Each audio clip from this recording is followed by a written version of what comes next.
తెలుగు పద్యం, తెలుగు తేజం.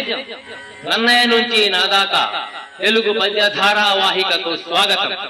దుర్యోధనుని చంపుతానని భీముడు శపథం చేయుట.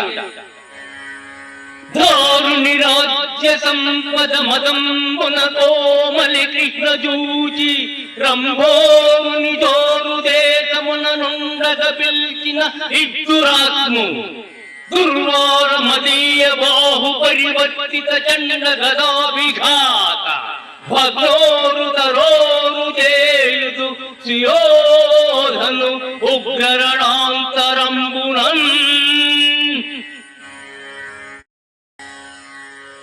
ఈ రాజ్యాన్ని సంపదను చూసుకుని మదంతో కోమలి అయిన ద్రౌపదిని తన తొడ మీద కూర్చున్నామని పిలిచిన ఈ దురాత్ముని భయంకరమైన యుద్ధంలో నా చేతులతో గద ఎత్తి ప్రచండమైన దెబ్బతో ఆ తొడలు విరగొడతాను.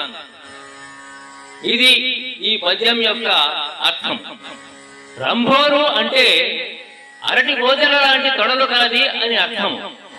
అట్టి స్త్రీని తెరబట్టాడు కాబట్టి దుర్యోధనుని తొడలు విరగొడతాను అని ప్రతిజ్ఞ చేశాడు భీముడు.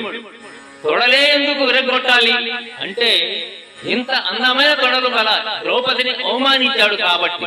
ఇలా నన్నయ్య అలంకారాల ద్వారా భీముని ప్రతిజ్ఞకు హేతు ఇచ్చాడు అనిపిస్తుంది.